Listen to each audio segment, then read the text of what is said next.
All right, here with Larry Ricker. And Larry, first of all, how did you get involved with flying these type of planes? Well, good question, Jason. We're a group of 10 ex-RCAF pilots. We've all flown together in the Air Force. We knew each other, and we wanted people that we could depend upon to do a good job. When you're 3 or 4 feet from the other guy and they're that close to you, you want to know you have good, responsible, well-trained guys. So let's talk a little bit about the plane here. So what are we flying today, actually? It's a World War I replica. It's a Newport 11. It's a 7/8 scale. It's got a Volkswagen engine in it, 75 horsepower, and we cruise at 65 miles an hour. So is this part of the Canada 150 event? This is a Canada 150 event. It's called the Birth of a Nation Tour by Vimy Flight. You can check us out online, vimyflight.ca. We flew over Vimy, France on April 9th.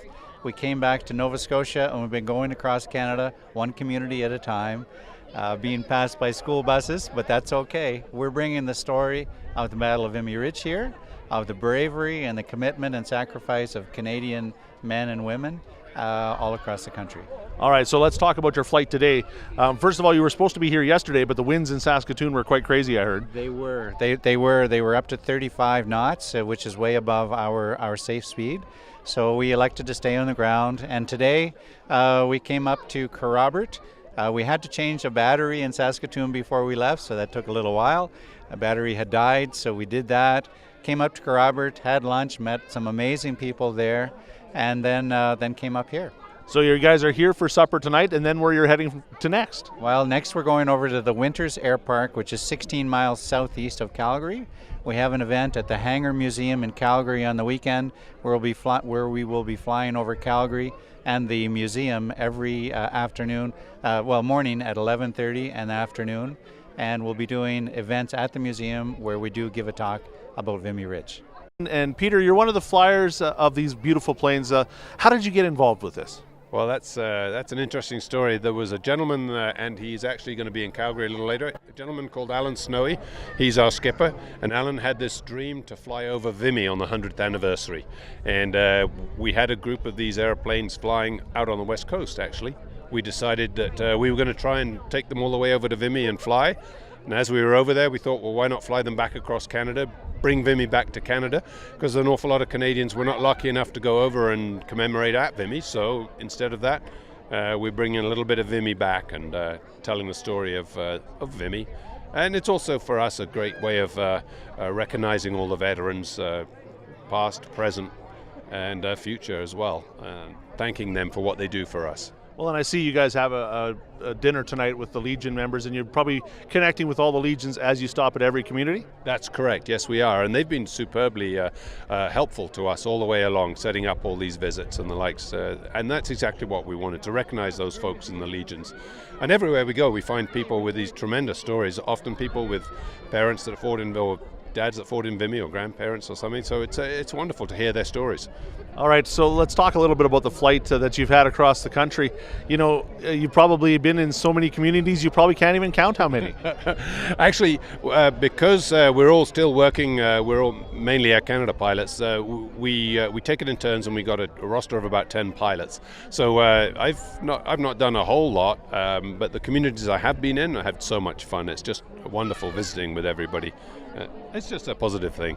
It is. It's such a positive thing, and it's a Canada 150 thing. And so let's talk about actually flying these planes. Compared to, you're an Air Canada pilot, going so much slower than what you normally do is probably a little bit different. It's very different. It's I think the limitation in this airplane, I got a gas tank that'll take me 4 hours, but my body doesn't take me 4 hours. I got to get out after a couple hours. This was about as long as I wanted to do. I'm very happy to be getting out here.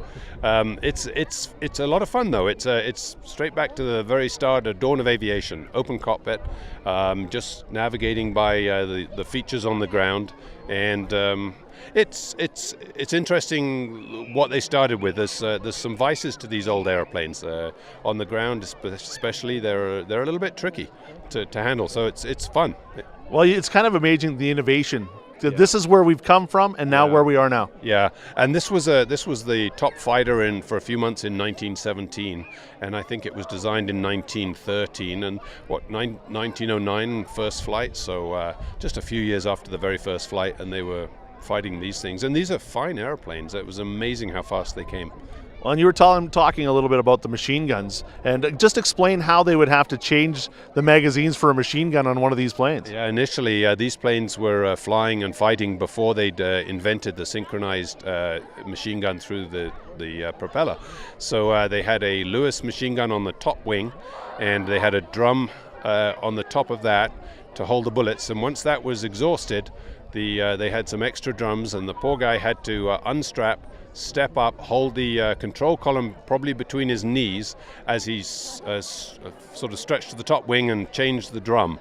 And of course they didn't have parachutes, and there was often the horrible chance that he'd be hit by a gust or something, and he'd go over the side, and they did actually lose people that way. Wow, it's amazing to see where we've come from to where we are now. Yeah, it is, isn't it? Yeah. We've come a very long way in a short space of time. But it's fun getting back to these basics and show people where we came from and the amazing young men that used to fly these. That's what I'm in awe of. Well, and the coolest thing too is the young kids that are here to come experience this as well. Yeah, that's true, and that's what we love. You know, these kids come up and it just seems to really excite them, and they're wonderful with their questions too. We really enjoy that. Probably the most common question is the one about the arrow on the wing. We've had a lot of that. What is it with the arrow on the wing? I noticed it as well. Yeah, the arrow on the wing. It's actually a Lafayette Escadrille Squadron. American volunteers went over before the Americans got into the First World War. They joined the French Air Force. The French put them on their own squadron, and the young kids, they're all 18, 19, they designated themselves the Red Indian Squadron, and instead of just having a stick there, they put arrows on their wings, and it's to tell them if the tracking is coming off on the wings and they need to do any retorquing or anything like that. But stick was boring. They thought a red arrow was appropriate to their squadron, and that's where that came from.